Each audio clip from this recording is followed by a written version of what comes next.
예, 안녕하세요. 최근 우크라이나가 러시아를 아주 맹공격을 하고 있습니다. 전황이 뭐 흔들흔들할 정도까지 이제 나가고 있는데요. 그 배후에는 유럽이 작동을 하고 있습니다. 유럽의 적극 지원을 등에 업은 것 같습니다. 유럽이 바뀐 거죠. 이에 따라서 러시아 동결 자산을 탐내던 미국은 좀 뻘쭘해졌고, 트럼프는 유럽 동맹을 어떻게 다룰 것인가, 이 화두를 다시 아마 좀 들고 파야 되는 그런 상황이 됐습니다. 우크라이나가 크리미아를 공격을 하고 있는데 거의 뭐 무장을 개박살낸 수준까지 갔습니다. 그리고 이제 크리미아 그 대교, 케르치 대교 여기 수리하기 위한 자재들 이런 것도 아주 타겟팅을 하고 있고, 목요일 날 현지 시간 12월 18일 날 레이더를 3기나 작사를 했고요. 레이더 시스템을 또 S400 트라이엄프 방공 시스템 1포대를 작사를 했고, 펜처 방공 시스템 1포대 작사를 냈고, 미그 31 전투기 1대를 작사를 냈습니다. 그 다음 날에는 Su-27 전투기 2대를 작사를 했습니다. 그럼 이제 우리가 뭘 생각해 봐야 되냐면, 이거 우크라이나 뭐 드론에 의해서, 우크라이나 미사일에 의해서 작사를 냈다. 그래서 때린 거, 그것만 생각을 하는데, 이 때리는 무기가 작동을 하려면 감시 정찰을 하고 좌표를 찍어주고 유도를 해줘야 된다고요. 이거 누가 했냐 이거지. 미국은 지금 한 발 뒤로 빼고 있거든요. 유럽이 한 겁니다. 이게 이제 그 아주 고차원적으로, 그러니까 보이지 않는 차원에서 미국과 유럽이 역할 분담을 하기로 결정을 해서 하는 건지, 아니면 형세가 그렇게 돌아가는 건지는 모르겠는데 결과적으로는 그렇게 됐습니다. 제가 거듭 말씀드리지만 미국은 착한 경찰, 유럽은 나쁜 경찰, 이런 역할 분담 구도로 이제 굳어져 가고 있어요. 그래서 유럽이 이렇게 적극 지원을 하니까 우크라이나가 이제 살벌하게 하죠. 잠수 드론에 의한 잠수함 파괴가 일어났죠, 이게. 그러니까 이게 이제 노보스비르스크에 있는 잠수함을 작살내는데, 이 잠수함이 칼리브르 미사일을 발사할 수 있는 잠수함 중에 하나예요. 그런 잠수함이 흑해 4척이 있었는데 한 척은 이미 작년에 작사를 냈고, 이제 한 척이 작사를 났고 이제 2척밖에 안 남은 거예요. 칼리브르 미사일은 그러니까 러시아판 토마호크라고 생각을 하시면 됩니다. 거기다 이제 하르키우 쪽이죠. 하르키우 쪽에 그 쿠피안스크 방어에 성공을 했거든요. 러시아군을 고리 포위했습니다. 북부의 격전지 쿠피안스크에서 우크라 반격에 의해 러시아군이 고립됐죠. 그래서 12월 12일에는 젤렌스키가 쿠피안스크 전선에 가서 담화를 했어요.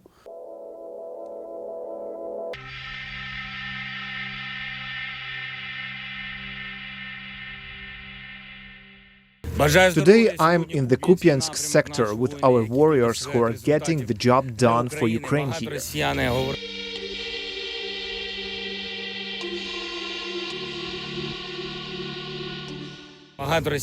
The Russians kept going on about Kupiansk. The reality speaks for itself. I thank each of the units, everyone who is fighting here, everyone who is destroying the occupier. 네. 이런 그 맹공격이 계속 이어지고 있어요. 또 12월 18일 금요일에는 우크라이나에서 2,000km 떨어진 지중해를 지나는 그 러시아 석유 운반 탱커를 작사를 했습니다. 흑해 바깥에서 러시아 원유 수송 그 유조선을 공격한 건 최초의 일입니다. 이것도 역시 2,000km 바깥에 있기 때문에 드론이나 미사일이 날아가면 2시간에서 3시간 걸리거든요. 그럼 2시간에서 3시간 동안 목표물이 이동을 했으면은 그게 아무리 천천히 간다 그래도 40km, 50km 이동을 한 거라고요. 그럼 누군가 감시 정찰해서 좌표 찍어주고 유도를 해줬어요. 그게 누구냐 이거예요. 미국이냐, 유럽이냐? 유럽입니다. 여기서 잠시 세계 탈출 자유구동의 부탁 말씀드리고 또 이어가도록 하겠습니다. 아시다시피 세계 탈출은 광고가 잘 붙지 않습니다. 붙더라도 천천히 붙는 경향이 있습니다. 도와주시면 보다 좋은 컨텐츠로 찾아뵙는데 커다란 힘이 되겠습니다. 감사합니다. 유럽이 이제 그 일요일 날 베를린 회의였죠. 12월 14일 날 우크라 평화안을 도출했습니다. 여기에 미국도 동의를 했죠. 그래서 그 전에 미국 안은 이제 깨갱하고 없어진 거예요. 유럽 다국적군이 상시 주둔한다. 미국이 감시 정찰한다. 그 다음에 전쟁이 나면 미국이 개입한다. 이게 못이 박힌 거예요. 영토 할양은 구체적인 언급이 없어요. 또 우크라이나가 나토에 가입할 수 있다 없다도 구체적 언급이 없는데, 마크 루터 나토 사무총장, 네덜란드 사람이죠. 그 사람은 우크라이나 나토 가입은 이건 필연적인 일이다. 이렇게 얘기를 했어요. 그저께. 그리고 여기에는 우크라이나가 평시에도 80만 대군을 양성 유지한다. 미국 안은 60만을 넘을 수 없다 이랬는데 80만 대군이라고 하니까 이건 사실 우크라이나 규모나 인구 규모로 보면 80만 대군이면은 뭐 그 이상 유지하는 거는 어려운 정도 수준, 맥스죠. 맥시멈입니다. 이렇게 이제 유럽이 우크라이나 전쟁에 이게 뛰어든 것을 아주 단적으로 나타낸 그런 사건입니다. 이 12월 14일 베를린 회의에서 우크라이나 평화안 도출은. 그리고 나서는 바로 12월 16일 이틀 있다가는 헤이그에서 우크라이나 국제전쟁배상금위원회 구성 원칙 채택을 위한 외교 컨퍼런스 회의가 열렸다고요. 헤이그에서.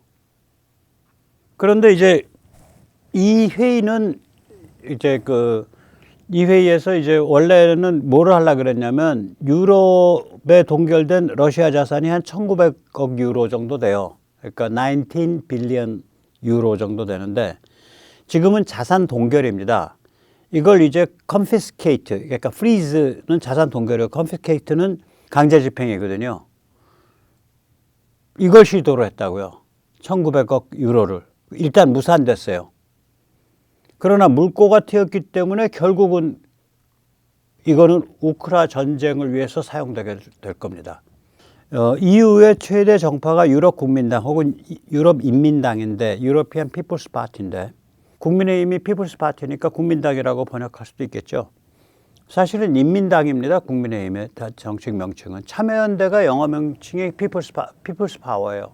그러니까 저는 참여연대가 국힘의 외곽 조직인가 그런 생각이 들죠. 혹은 국힘이 참여연대 외곽 조직인가 모르겠어요.